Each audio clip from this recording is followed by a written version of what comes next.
বৃহস্পতিবার 1:30-2টা কি এমন একটার দিকে 1:30-2টার দিকেই ফোন দিছে আমার ভাগ্নি নেটে।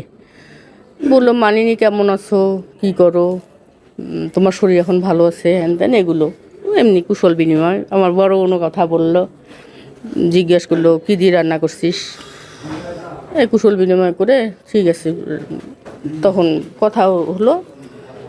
তারপরে শুক্রবার আর কথা হয় নাই দিন রাত।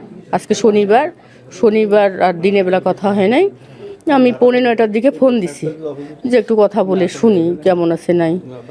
ফোন দিলাম, দিদির ফোন বন্ধ, আমার আগামীর ফোন বন্ধ। প্রিয়মকে বাটন ফোন একটা কিনে দিয়েছে, স্কুলে যায়, জেলা স্কুলে পৌঁছালো কি পৌঁছালো না ওই সংবাদ নেওয়ার জন্য বাটন ফোন একটা কিনে দিয়েছে, ওর ফোন বন্ধ। আমার দুলা ভাইয়ের ফোন বন্ধ।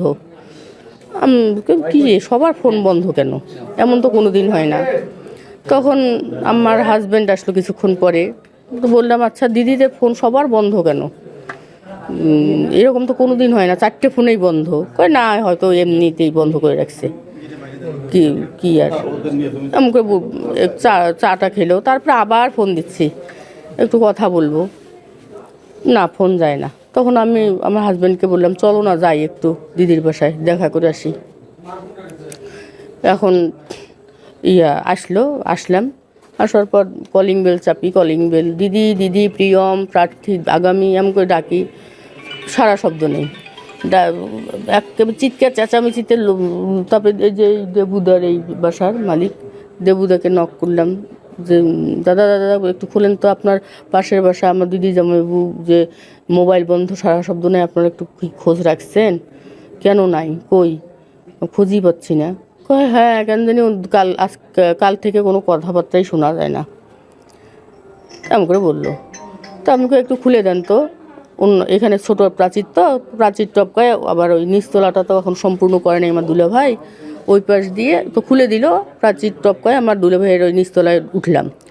উঠে আমার হাজব্যান্ড সহ পাড়া প্রতিবেশী আরও কয়েকজন আসছে ওদের সহ আমি ওই নিচতলায় ওদের সানসেটের উপর উঠে, প্রাচীরের উপর উঠে, তারপরে প্রাচীর টপকায় আবার আর একটা পাশের ছাদ আছে ওখানে গেছি।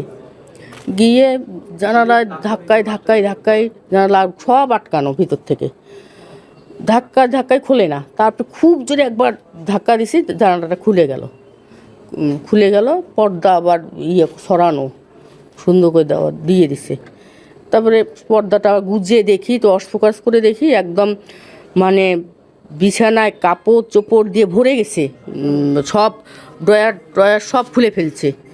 তখন আমার হাজব্যান্ড কী করছে, ওই দেখো কি মনে হচ্ছে যে কোনো বিপদ ঘটছে, দেখো এই এমন তো থাকে না কোনো দিন, দিদিদের সারা শব্দও নাই।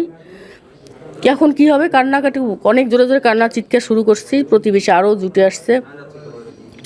তারপরে আবার পাশেই ওই আমার দুলা ভাইয়ের বেলকনি, তা এখন ওই বেলকনির দরজাটা একটু ভাজানো ছিল, শক্ত করে লাগানো না, এমন করে আমার মনে হলো যে আটকানো নয়, এটা গুঁতা দিলে হয়তো খুলবে, টর্চ দিয়ে দেখি।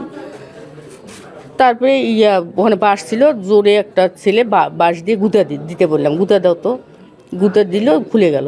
দেখি মশারি খাটাইছে, ওরা বাবা ছেলে শুয়ে থাকে ওই ঘরে, স্ট্যান্ড ফ্যান দিছে।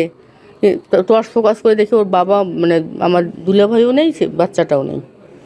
এই তো খুব সন্দেহ হয়ে গেল যে কী কাণ্ড, কী হলো, নিশ্চয় কোনো ঘটনা ঘটছে। এখন আমার হাজব্যান্ডকে বললাম তুমি করো, থানায় যাও, থানায় করো, জানাও। তখন এখানে কয়েকজন মিলে থানায় গেছে, গিয়ে কথা বলে আসছে। তারপরে তো তদন্ত শুরু হলো। এই কয়টার ঘটনা এটা, আপনারা যখন আসছেন এখানে? আমি তখন আসছি 9:15টার সময়, 9:15টার দিকে। গেট বন্ধ ছিল, ছাদের কি গেটটা খোলা ছিল? ছাদের গেটটা আমি তো ছাদে উঠতে পারিনি। কি দেখছো তুমি? ছাদের গেট ওই পাশ দিয়ে আটকানো, ও খোলা রেখে চলে গেছে। বিদ্যুৎ সংযোগ ছিল তখন? না, বিদ্যুৎ সংযোগ নাই। আমরা কিন্তু দেখলাম বিদ্যুৎ কিন্তু পোলে উঠে লাগানো হয়েছে।